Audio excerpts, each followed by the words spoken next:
Beth, who will be taking the throne today. Thank you guys for helping me with this. So you guys just want to introduce yourselves and just. Yeah, sure. Hey everyone, my name is Amanda Korber. I'm an attorney at the Legal Aid Society of the District of Columbia. Beth, I don't know, do you want to introduce yourself? Yeah, I'm Beth, also an attorney at Legal Aid, and Amanda's going to kick us off.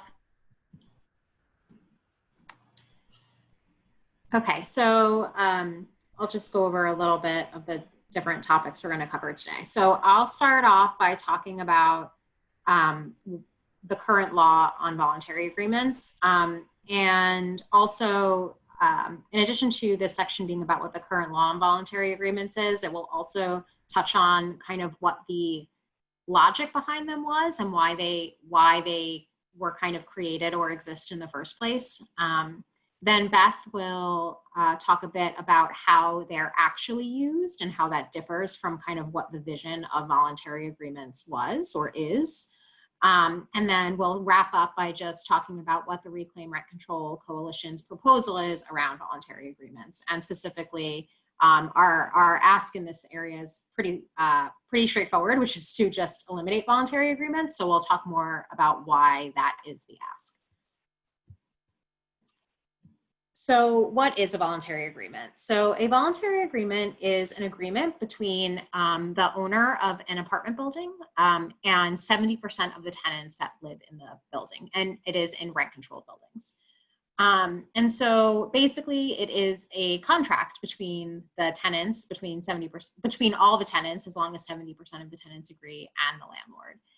It can do things like agree to increase the rent. In theory, it could also be an agreement to decrease the rent, though that is not something that we see it used for. It could be an agreement to add services that the landlord provides to the tenants or subtract them from the covered lease agreements. And it could also require the landlord to make repairs or even kind of improve the building in ways, add certain facilities, or, make bigger repairs too, like replace roofs, things like that. And so a question you'll often hear is, why do voluntary agreements exist? And the idea behind them was and is that the government wanted to give landlords and tenants the flexibility to agree to things that are not otherwise allowed under rent control. And so, right, the dream is that there is like a fair bargain, a fair negotiation between landlords and tenants so that they reach a compromise that sort of mutually benefits everyone. Maybe the tenants all get together and say, I'd be willing to pay $50 extra in rent each month if the landlord put a playground right outside. Or put like a picnic area outside with like a barbecue and a place where we can kind of gather and get together. Trying to think of other examples, but really just giving tenants and landlords the freedom, the flexibility to negotiate with each other to do things outside of rent control that everybody wants, that everybody sort of will benefit from. And the idea, the purpose for requiring 70% of tenants to agree to anything is probably obvious. It's, it's a pretty substantial portion of the tenants. And so the idea is that it would protect against some of the worst abuses, that landlords wouldn't be able to, convince a small minority of the tenants in a building to agree to something that would be in the landlord's interest and then kind of bind all the other tenants in the building to that proposal. And Beth will talk a little bit more later about why that doesn't actually work and why what we're seeing is very different from this vision of like landlords and tenants having equal bargaining power to come to some mutually agreeable result. But that is sort of the vision and why they exist in the first place. So how do landlords and tenants enter into a voluntary agreement? And so there is a role of the rent administrator. And so the landlord and the tenants would submit a proposed agreement to the rent administrator. The parties are encouraged to negotiate, go back and forth before reaching a final proposal, in part or in whole to reach that mutually beneficial outcome that we were talking about earlier, where the tenants get what they want and need and the landlord gets what he or she wants and needs. Then they would present the final agreement to the rent administrator, and it has to include what the current rents are, and if they are, they are going to change, and so it needs to say what the rents are going to change to, so what the new rent levels for each unit will be. It also needs to include any proposed repairs or improvements that are going to be made as part of the agreement. And then if there are any additional terms that the tenants and the landlords are agreeing to, it needs to include those as well. Then the tenants have 14 days to review it. So every tenant in the building, in theory, is going to get the agreement, get the proposed agreement, read through it, review it, see if they agree to it. And then in order to, approve or disapprove of it, you need to sign. You need to sign something that says, I, Amanda Korber, agree to this voluntary petition. And in order for it to be approved, they need to hit that 70% threshold. So 70% of the tenants are going to need to say, yes, I want this voluntary agreement to be approved.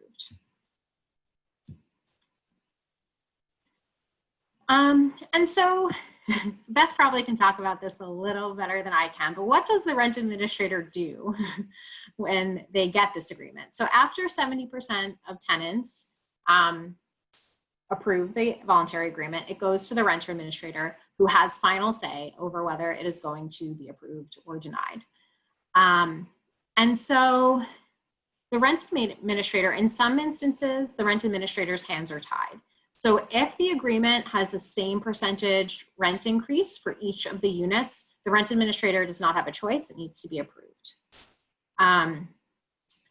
If the rent administrator doesn't act, it's considered approved. So if the rent administrator doesn't decide one way or the other, whether it's approved or denied, it will be approved. Tenants have 30 days to object. So if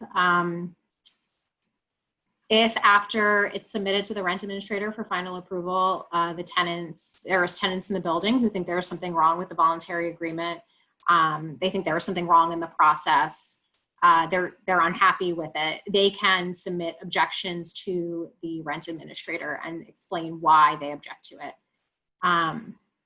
And so then if a tenant objects, or if the rent administrator affirmatively disapproves the voluntary agreement, it's going to be sent over to the Office of Administrative Hearings. And there is going to be a hearing on the voluntary agreement. And then an administrative law judge, is going to decide whether or not it should be approved, or if, the tenant's objections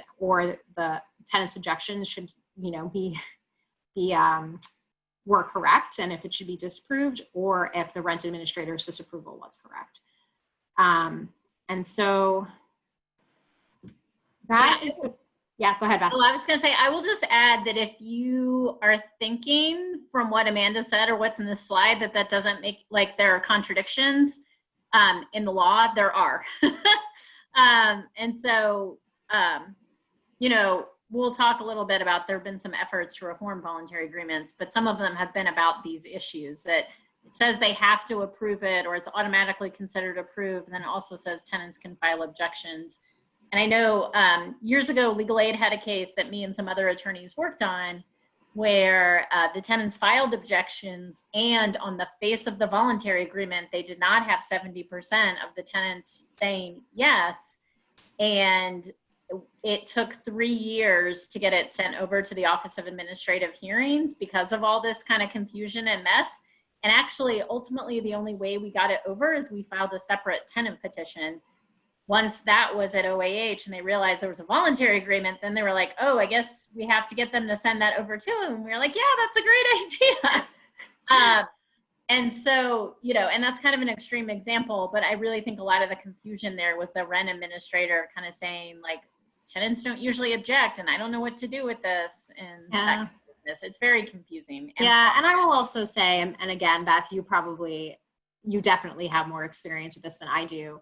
The rent administrator will approve agreements that are incredibly questionable.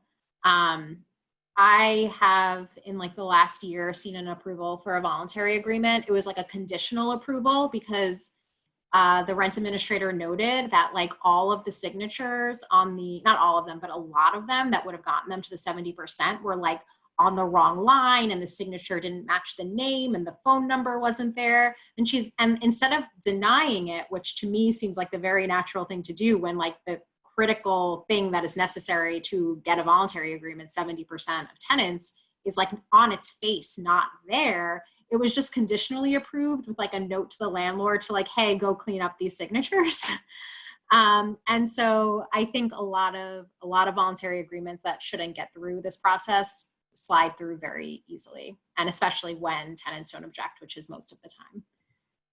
Yeah, and there actually is a history that there were a couple rent administrators at a particular point in time who had relatively short tenures, who were disapproving voluntary agreements, and they left government service or left that position, and it really looked like, you know, some landlords were unhappy with the fact that they were actually disapproving voluntary agreements.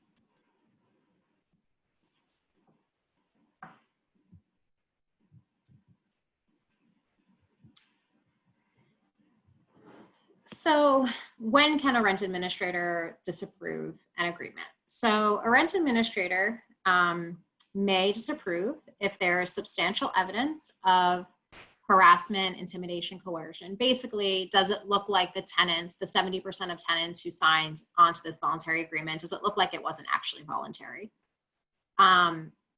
And I am certain a lot of you are thinking like, how in the world would the rent administrator know that? And that's a great question from the face of the voluntary agreement. Similarly, and along similar lines, whether there was any fraud or misrepresentation in the process of getting the voluntary agreement approved by the 70% of tenants. If there's inequitable treatment of tenants. And so, you know, it's just as I said earlier, how it has to be approved if the rent increase is the same percent for each unit. If there is, you know, a voluntary agreement that seems to raise the rent on some units by a lot and then on other units by not very much, and it appears to be on its face in an inequitable agreement, that's another reason the rent administrator could disapprove the agreement. And then this last one is a very kind of vague and squishy standard, but if it's not consistent with the purposes of the Rental Housing Act. And so, you know, the Rental Housing Act, I'm not going to get this phrase right, is interpreted by law to have be a broad remedial statute that is supposed to be interpreted to protect tenants, or like that is like kind of the background principle that it's supposed to, you know, protect affordable housing and protect tenants. And so under that, in theory, rent administrators probably could reject the majority of voluntary petitions that are filed today, or in, you know, kind of quote unquote modern times. But as Beth said earlier, that is not common, at least now.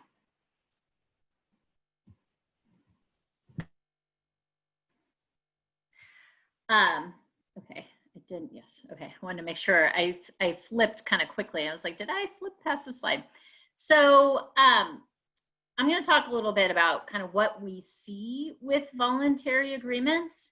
And this really comes from, you know, experience legal aid has had, but talking to other organizations, but also legal aid a few years ago did some FOIAs, Freedom of Information Act requests to the government to get some of these records for voluntary agreements, because we kept talking about them down at the council, and the council kept saying, well, we don't have data, we don't know what's going on, you know, you're claiming these things, but how do you know? And so we finally said, well, the government isn't keeping track of this, so maybe we should look at all of them. And we have then worked with CNHED to kind of crunch some of the numbers around what we see in those agreements. And so we can talk a little bit about that. But in general, we see voluntary agreements coming up often when a building is sold. And so tenants, you know, may be in the process of exercising their rights under the Tenant Opportunity to Purchase Act. They may have a new owner who's offering certain things to them. And if the building is rent control and the plan is for it to stay under rent control, then a voluntary agreement may be part of what a new owner asks for.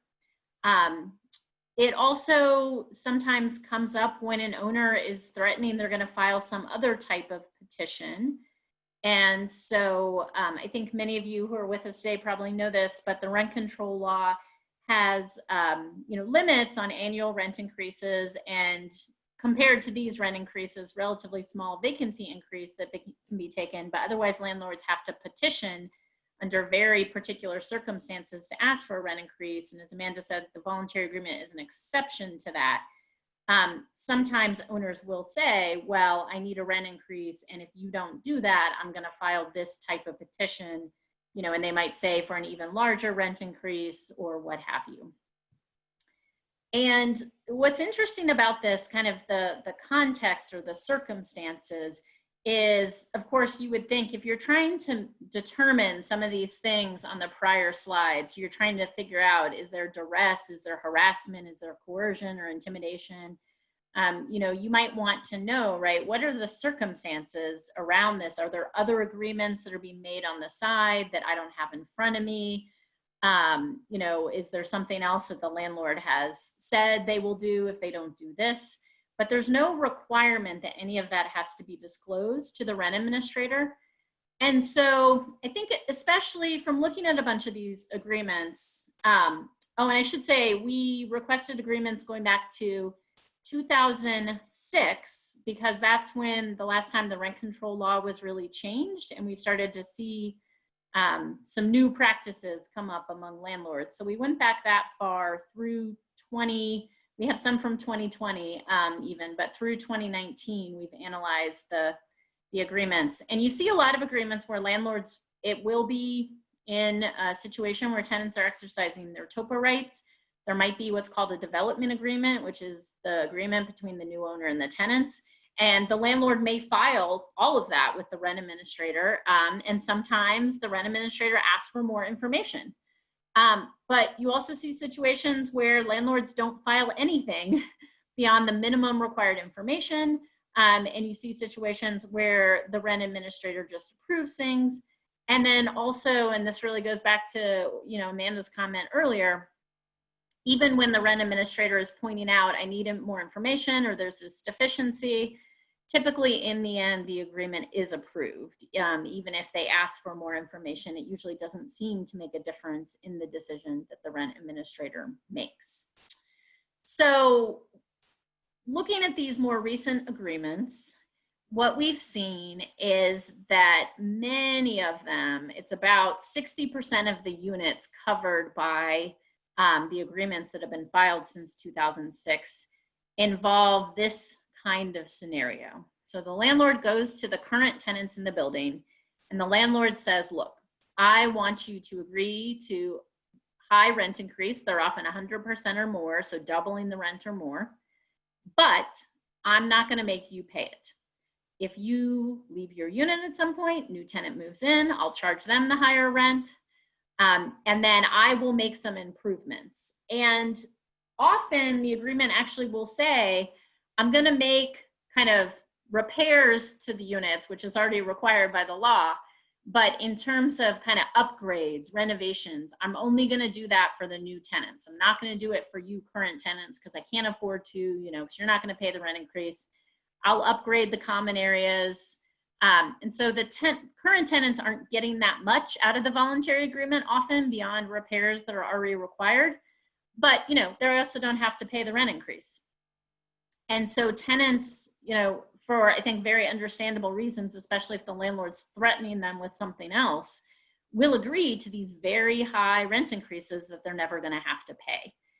And then what happens is you have this dynamic where those landlords have an incentive to evict those tenants, to pressure them to leave, because then they'll be able to bring in a new tenant, take that higher rent increase.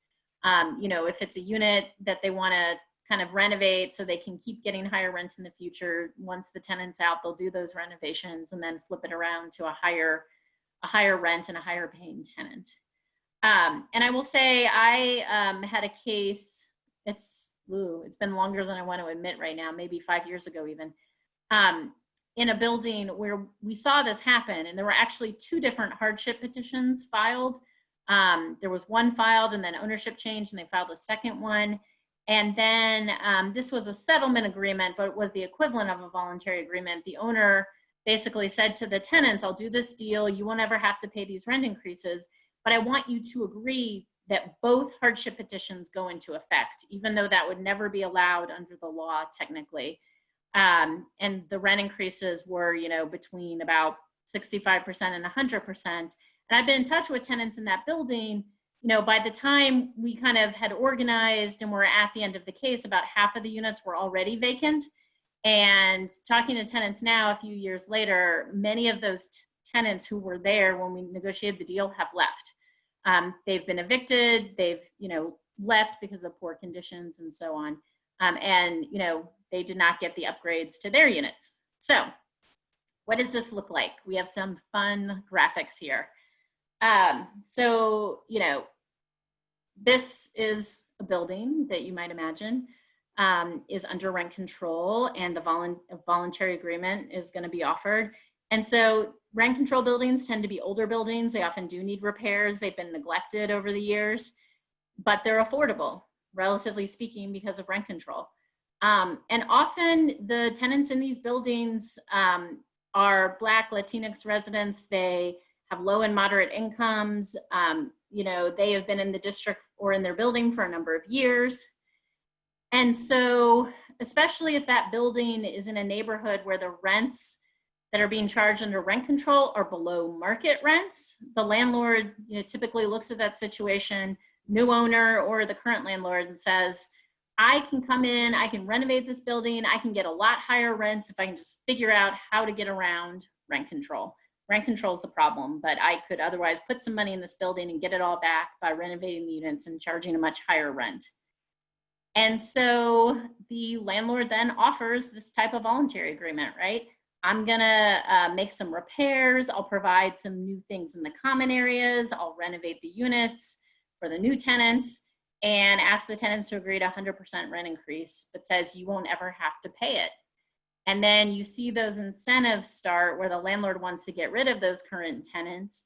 And this happened in the building I was talking about a minute ago, that the landlord may offer buyouts at the beginning, but then they offer subsequent rounds of buyouts even after the voluntary agreement is entered. Sometimes it'll be in place, and a year later they'll come back to the same tenants and say, you know, I will offer you this much money if you'll just leave, because they have that financial incentive to keep getting rid of those tenants if they stick around.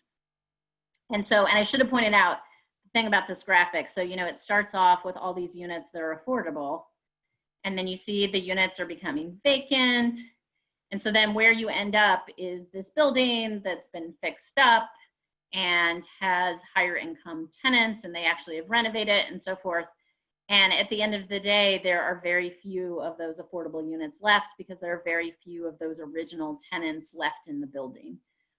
Many of them have, you know, been evicted, or they've been forced out because repairs weren't being made and the landlord just kind of made it miserable. They are unhappy because they see that their neighbors are living in really nice units and nothing's being done to theirs, not even fixing housing code violations.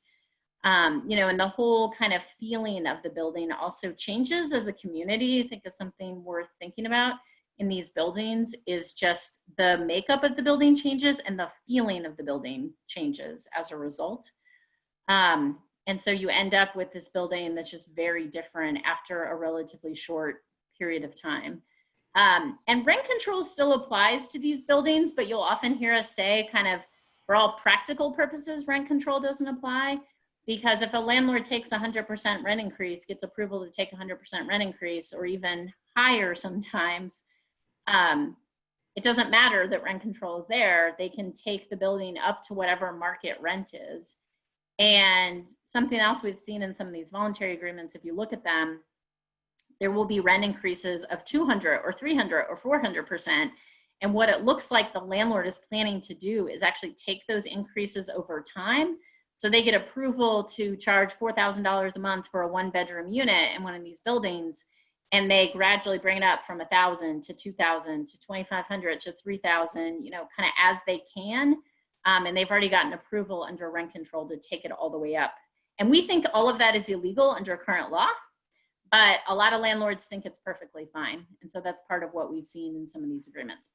So Oh, I'm sorry, Beth. Can I just Yeah, add one thing? I was just going to say, you know, landlords will, you know, agree in these voluntary agreements to try to get tenants to sign to do repairs, even, you know, stuff that's already required by law or upgrades. And a lot of times we will see they just don't do it. And it's hard for the tenants to enforce these agreements because it involves getting a lawyer. It involves basically, you know, having a contract dispute over whether or not the landlord kind of lived up to their obligations. And so a lot of times landlords will just not fulfill their promises or fulfill them in a way that is different than what the tenants thought they were agreeing to. Yes, we have had those tenants come into our intake over the years for sure. So if you are a data nerd, which I am, this just has some data for you about what we've been talking about. So, and this is the stuff that Legal Aid and CNHED have worked on. So there are a little over 200 agreements that have been approved by the rent administrator during the past, at this point, it's about 13 years, covering about 5,500 units. And you can see the average rent increase is actually a little over $800 a month. And then if you look just at those agreements where the future tenants don't have to pay, or sometimes there'll be similar agreements where like all the tenants are vacating for money but agreeing to a big rent increase before they move, those, the rent increase is actually significantly higher. It's about $1,200 per unit per month.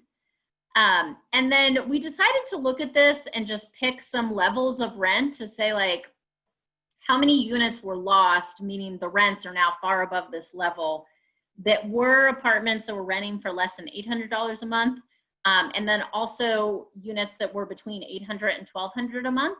And so some of you have probably seen over the years that the DC Fiscal Policy Institute has published studies about affordable rental units lost, and that we've lost, you know, over 30,000 and so forth. So these are similar numbers to what they use. And if you look at that, it's over 700 units that were $800 a month or less, about 1,600 units that were renting between $800 and $1,200 a month that went typically far above those levels. And then this chart just breaks it down by ward. And I will say this roughly, you know, also kind of roughly corresponds to where we see a lot of voluntary agreements having been filed during this period. And, you know, I think frankly reflects where a lot of gentrification has happened in the city, right? So, you know, there's a lot in Ward 1, there's a lot in Wards 3 and 4, relatively speaking, but they are all across the district. And I should say this, you know, this of course doesn't perfectly align with where all the agreements have been filed, but I think it's kind of roughly comparable. So as Amanda mentioned at the beginning, our position is get rid of voluntary agreements. And that, you know, might seem like a hard sell. You're just going to get rid of this whole part of the law. So how do we defend that? So we, you know, first of all, in general, if you look at these agreements, Amanda talked at the beginning about kind of the dream or the ideal, what this is supposed to look like, and voluntary agreements just don't look like that. Landlords are abusing the process, and especially since 2006. And then during that same time period, there have been a number of bills that have been introduced before the council to really try to fix voluntary agreements, to get rid of these problems, but none of them have been approved. Some of them have had hearings, some of them nothing's happened with them. And instead, and this last point even goes back like 3 or 4 years at this point, what's happened, particularly with Councilmember Bonds, the chair of the Housing Committee, she's a big proponent of working groups and talking and compromising and working it out. And so she's asked us to come together and talk. And the bottom line is the landlords just want something that allows them to take really big rent increases. And so it's been the kind of thing where, you know, folks who've been in the room advocating on behalf of tenants have just said, no, that's not okay. You know, we're not going to agree that like half the rents get to go to market, or half the rent units in a building get really big rent increases, but we'll save the other half. It's just not acceptable as a solution. And it's not what rent control is supposed to mean. So I will give props to Sabiha, who I think is on today, who came up with these points on this slide, which I think are really just a good summary. I mean, the other thing we haven't said yet is voluntary agreements. There are many, many of these filed. So, you know, over 200 of these in that period of time. That is far, far more than the number of hardship petitions, for example, or the number of capital improvement or substantial rehabilitation petitions, the other ways that landlords get big rent increases. So if you look at all those numbers, you kind of have to step back and say voluntary agreements are a really big part of the problem why rents have gone up so much in buildings. And I will say, despite what I said about vacancy increases, they are a really big problem too, because I think we often see in units that they get stacked on top of each other very quickly, you know, 20 or 30% rent increase after one right after the other in a pretty short period of time. And voluntary agreements allow for these really big permanent rent increases. They usually don't involve compromise or any kind of fair agreement between the landlords and the tenants. And they're really just destructive. And I think when it comes to rent control units, a major reason that we've seen all of these affordable units lost, and will continue to see that. So that is why we think they should be eliminated. And Amanda, I don't know if there's anything else you want to add, but we can definitely have some discussion and questions. And this is our information if folks want to contact us. The only thing I was going to add, the graph where you showed like how many units were lost by ward to voluntary agreements, I actually think we need to be really worried about wards 7 and 8 in the coming years, because I think, right, like, I think the relationship between gentrification and voluntary agreements is very like, they're just very interconnected, and voluntary agreements happen in gentrified areas, but they are also used to gentrify areas to take the rents up. And so as we see parts of Ward 7 and 8 start to gentrify, I think we're going to start seeing a lot more of these voluntary agreements in those neighborhoods to take rents up, to displace long-term tenants in those wards and bring in a different type of tenant who can afford a different level of rent. Yep. Completely agree.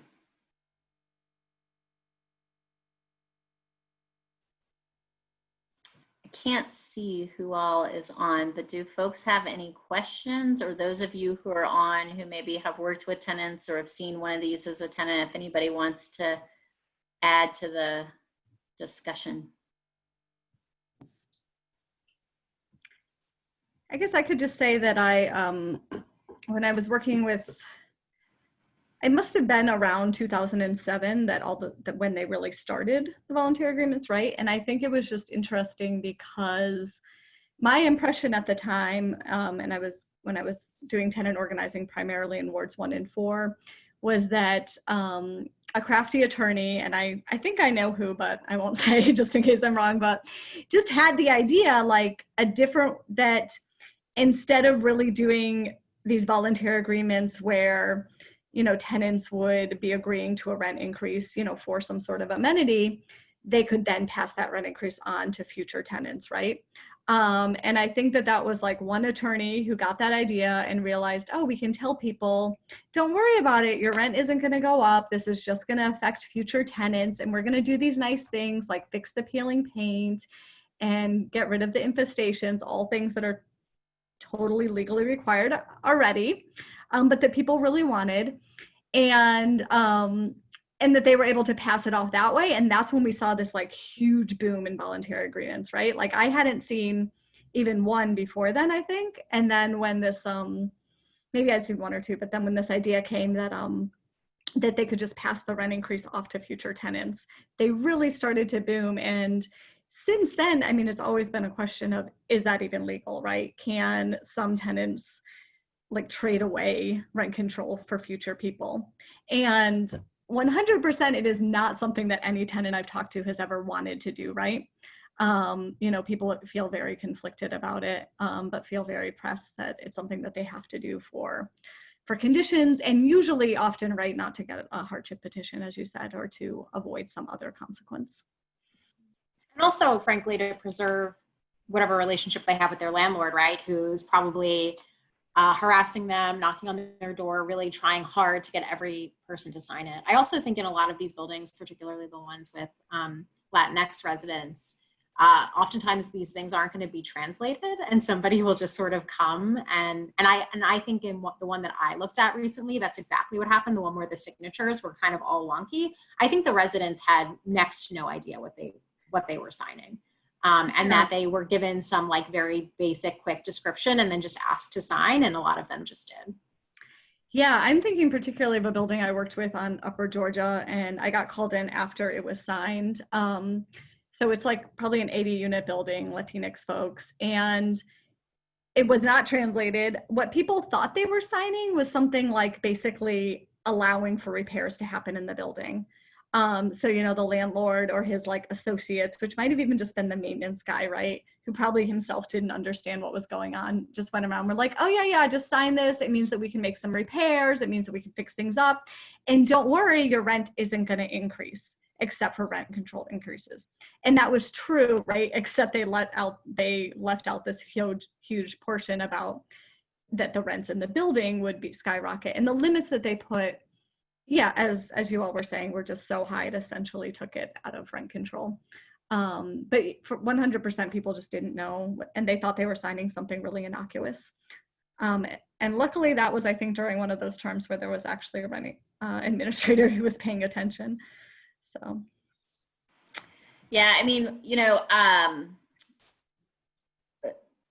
as attorneys, we sometimes end up in these situations where the landlord is threatening a type of petition, and we look at it like a hardship petition, and we tell the tenants, like, look, the landlord's asking for 100% rent increase. We don't think they're entitled to 100%, but they probably can take 30, 40, 50, you know, depending on how it works out when we challenge this in court.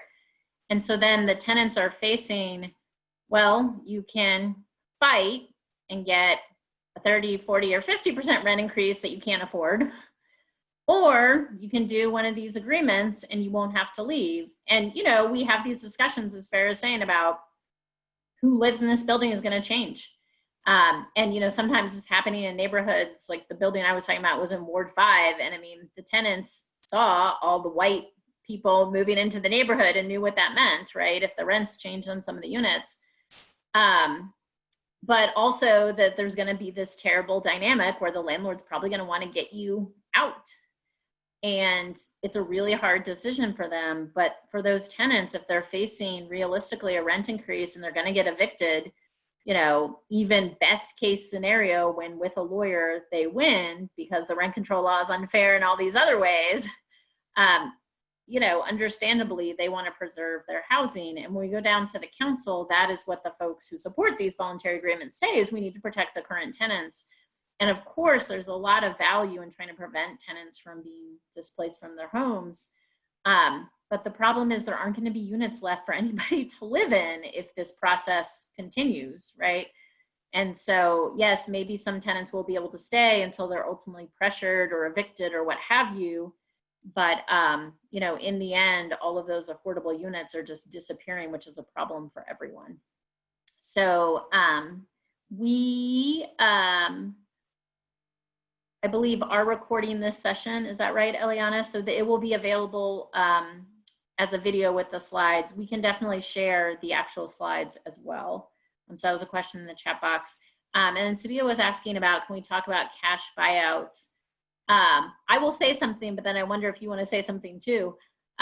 So, you know, we see these agreements, a lot of agreements with this feature of current tenants versus future tenants. But then you also see a good number of agreements where the landlord says to the tenants, you have an option to leave. So sometimes it's, if you stay, you won't have to pay, you know, and here's the deal. Or I'll pay you $10,000 or, you know, whatever, what have you, to leave. And sometimes some of these agreements, actually you see basically everyone in the building is leaving. And so the way it looks is the tenants are all signing this as current tenants and saying, yes, you can increase my rent by, you know, 100%, But then when you see the agreement that's attached to it, it's a buyout for actually every single tenant in the building who's left in the building at that point. They've already gotten rid of folks. And I mean, the other technique you see, and this is true of the building I was mentioning, the building, my building story involves a 75 unit, 2 buildings next to each other, the same housing accommodation. By the time we organized, there were about 35 tenants left. And that was because they had already gone through a round of evictions and they had already gone through a round of really low buyouts, you know, like I forget the numbers, but the kind of thing where it's like $500 or $1,000 to leave because I'm going to increase your rent by, you know, 75% under this hardship petition I'm about to file. And so they had already gotten rid of essentially over half the building just by doing that. And then they continued to offer buyouts throughout the process of us fighting all of this, and then came back with subsequent rounds of buyouts after the tenants agreed to the you know, rent increase. But Savia, did you have anything else you wanted to say about that? I know you've looked at all these agreements as well. Yeah, thanks, Beth.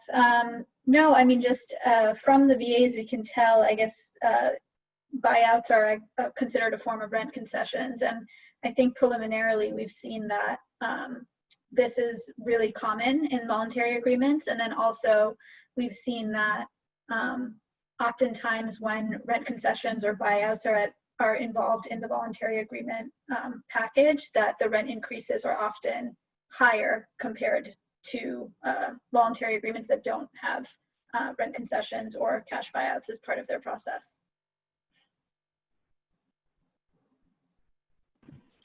The only other thing I was going to add is I think you'll see like those really bad buyouts, like the $500 or $1,000 to leave a totally, like, you know, an $800 a month apartment, which is just frankly heartbreaking. But then you will also see, and this might be, you know, mostly when organizers or lawyers are involved, because voluntary agreements allow landlords to take such huge rent increases. They may at some point offer what seem like pretty substantial buyouts because, right, the value in them getting a tenant out is so high if they can triple the rent immediately. And so, you know, the low buyouts are obviously heartbreaking, but also a lot of times like landlords will like say like, I can give you $20,000, and they'll like, you know, kind of like flash around these sums of money that to folks who are low or moderate income are in a lot of ways life-changing amounts of money. But also if you think about what it would cost to rent a comparable unit in the same part of the city, really only are going to last maybe a year, but maybe even less than that. And those are sometimes, I think, the hardest buyouts to talk to clients about, because it is so much money on one hand, and then on the other hand, like thinking about the reality of how far that money will get you is just really hard. And I think it's hard for all people, not, you know, for everybody to sort of look out into the future and kind of think about the value of that money now versus like, you know, a year from now. And like, maybe it is better to have my $800 apartment a year from now instead of $20,000 today, but that's sometimes a really hard choice for people to make. Something else that we've seen kind of over the years as these became more common is when buildings are being sold, it seems like it pushes up the price on rent control buildings, because the owner, the person who's selling and the person who's purchasing, they are assuming they will be able to get one of these. And there actually are appraisals out there that have been done over the years for buildings where the appraisal says it's a rent control building, but you can just do this thing and you can get really high rents because the neighborhood rents are really high compared to what's being charged under rent control. And so then the appraisal comes back at a higher amount, but it's based on this assumption that you will absolutely be able to get one of these voluntary agreements because it's so easy.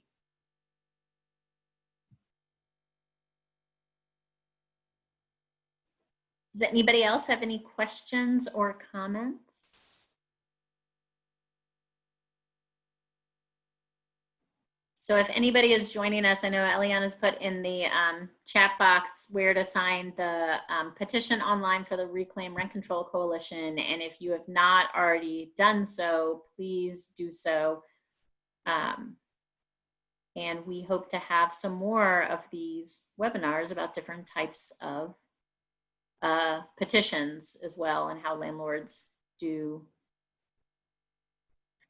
huge rent increases. This is Sabiha. Oh, actually, it looks like someone asked a question in the chat box. So I'll let you answer that one. Yeah, I think what is reflected in, and I think if you look at these are a little different, wards basically 1 through 4. You know, Ward 1 for sure, Ward 4 as well. I think there are pockets, you know, they have been rapidly gentrifying, and there are pockets left of affordable buildings and older buildings, rent control buildings. And I think that's what's driven those numbers. I think Ward 3 is a little different in that those are the kind of rent control buildings that already have pretty decently high rents.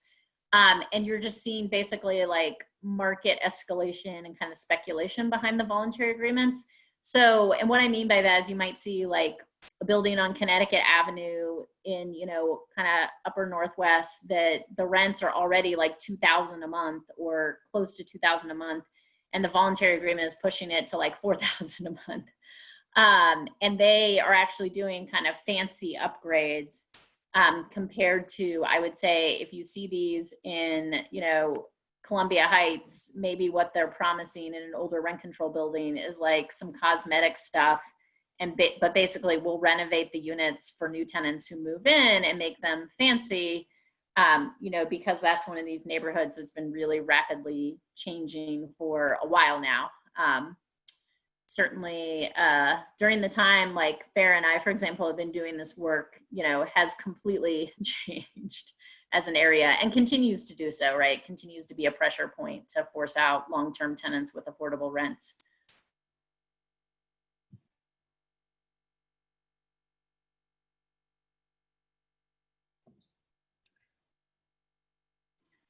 Sabiha, were you going to say something else? Did you want to add something? Oh, I was going to ask a question related to Farah's point about, you know, a lawyer sort of thinking up the idea of how to use voluntary agreements to landlords' benefit. I've never really understood why 2007 was kind of the turning point, and I'm curious. I know you said that 2006 was the last change to the law, and so was there a change in that legislation that led that specific person to come up with this policy idea, or you know, I know it was around the time that like rent ceilings were maybe abolished. Yeah, so the 2006 law kind of had two different sets of things. There was getting rid of rent ceilings, and then there were like specific changes. So it used to be that in rent control units, you could have 2 rent increases a year. It changed it to 1. It used to be that the vacancy increase could go as high as the sky. If you had a comparable unit in the building that was renting for more, they put a 30% cap on it. And so there were those 2 changes that I think kind of prevented landlords from doing some other things that they typically would have done to keep rents going up. And then getting rid of rent ceilings, what that meant, the old system, there was the rent that the tenant was paying and was being charged, and then there was this higher number. And the higher number was rent increases that had been taken over the years, had been approved, I should say, but not charged to the tenant. And the rule was that the landlord could take any one of those prior ones at any point, twice a year. And so that gave them a lot of room to kind of move rents up and have flexibility to just bring units to market. And they lost that flexibility because that whole thing just went away. And the law basically said, whatever the rent is you're charging the tenant right now, as of today, when this law passes, that's the rent. That's it. There's no kind of upper amount. And so, I mean, you would see under the rent ceiling system, you would see units that were renting for $1,000, but the cap was $2,000, you know, and that might have been made up of some rent increases or like $50 or not a lot of money, and then some really big rent increase from a vacancy or whatever that they hadn't taken yet. And so they had that flexibility basically to say like, oh, this tenant's moving out. I have a $400 rent increase that's been sitting on the shelf and I can just take it right now.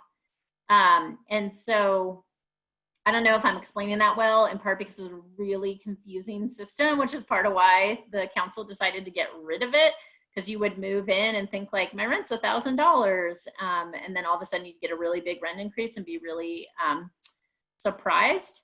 And so I think that's why 2007, around then, once that law had really gone into effect, we started to see this. So we have a couple other comments. And just also that the whole like condo boom went bust, right? So there was like a lot of things happening at the time that made, folks say like, oh, I lost these revenue streams. I lost, these opportunities to make windfall profits. So now I need to find another way to make windfall profits. Yeah, it's really funny you say that, Farrah, because I was thinking about that earlier, because we had this question in our office about condo conversion. And I was just thinking, I started at Legal Aid in 2005. And that was, right, and that was when the condo conversions were really, really hot in like a big way that landlords were just taking buildings kind of out of rent control. And then there was this, kind of glut, and then the recession in 2008, and it all changed. And that just didn't happen anymore. And there was also a lot of bad press about all that. And there was also this part of the eviction law that allowed you to get approval from the government to evict tenants temporarily if you needed to make big changes to do renovations. And it was a very weak law. And there was a lot of abuse of that law. And the council fixed that roughly around the same time. I forget when that was, but yeah, the 501. Yeah. 501. And so, there were these different pressure points that kind of were put in place. There's a question about whether the mayor can change this. The mayor alone cannot change this. It would have to be the council changing the law. And so that is part of what we are asking the council to pass as the new law. I will say the government certainly could do more to enforce the existing law than they are doing. And that would be the rent administrator, who is a mayoral appointee, but then serves for, a particular term. And then there was a comment, and I don't know if, and I'm sorry, I'm trying to get to the name. Scroll. Margaret Lewis, if you're on, if you want to talk about this, you could, just about, representation for tenants in these situations. And I think, it can be difficult. And frankly, in some buildings, part of what happens is this is part of the TOPA process, as I mentioned, and there's the possibility of lawyers getting paid to do this work, certain lawyers whose names I just won't mention because it's okay not to mention it, but they basically take a cut of the deal when the building gets sold to pay their fees. And that's just kind of a particular way that it works, that if you can't get one of those attorneys or you can't get money out of the deal, sometimes it's hard to find a lawyer. I think Farrah probably can speak more to that as an organizer, if any other organizers are on the call. Yeah, no, I think it's tough. I think particularly if their incomes are just, a little bit maybe above that, they don't qualify for legal aid services, or, you all are at capacity or something. It's a real challenge. I would definitely say, folks should reach out to Housing Counseling Services or LADC, because there isn't a lot of knowledge there. And so and hopefully they can get you hooked up with an attorney. And there is, so a lot of times the organizers can get pro bono attorneys on, which is tough because this is a very, it's legally complicated, right? So we usually have to pair them up with someone like that there, Amanda, but that's been a possibility. But yeah, that's too bad because it is a very complicated and confusing process. And I just wanted to say to the questioner on the mayor, just to be clear, the reason why we all, we know this law, that the voluntary agreements have to be repealed. Like, it's not working the way it's intended. It's not fair to current or to future tenants. And this is, one of the key points of the Reclaim Rent Control platform. So we do have legislation that's pending that we really want to see passed that would get rid of voluntary agreements. It would shape up some of the other petitions, get rid of those voluntary increases or the vacancy increases that Beth mentioned, and make rent increases in general more stable and predictable. So Eliana linked the petition, and there's a lot of information on our website, Reclaim Rent Control. And also just to say, you know, if you were to talk to your council member today, generally what they'll say is like, yes, we support rent control. I'm supporting rent control reauthorization. And what we really want to be clear about is that is not good enough, right? We're glad we have rent control, but clearly we have an affordable housing crisis. And so clearly, you know, the status quo is just not enough. So we really need to be pressuring council members to improve rent control and to support the Reclaim Rent Control platform. And, you know, we're going to be having a really big push to do that, especially, you know, this summer and into the fall, since rent control needs to be reauthorized by the end of the year. Yeah, I will say the mayor, of course, could endorse the platform. She could talk about rent control. And I know there's a lot of discussion around Mayor Bowser's policies right now. And, you know, you can't just paint Black Lives Matter on the street and think that you've solved problems or get people to believe that you care. And I think this is one of many examples of her housing policy not reflecting the needs of the community. So she could be speaking out on this, and she is not. And frankly, instead, is claiming rent control units towards affordable housing goals maybe, and not doing anything to, get more affordable housing units. So I wish she was speaking out about these things more. But she unfortunately can't. If she were going to do that, she can't change it herself. The council has to do it. Does anybody else have any questions or comments? I know we're at 6, so happy to end.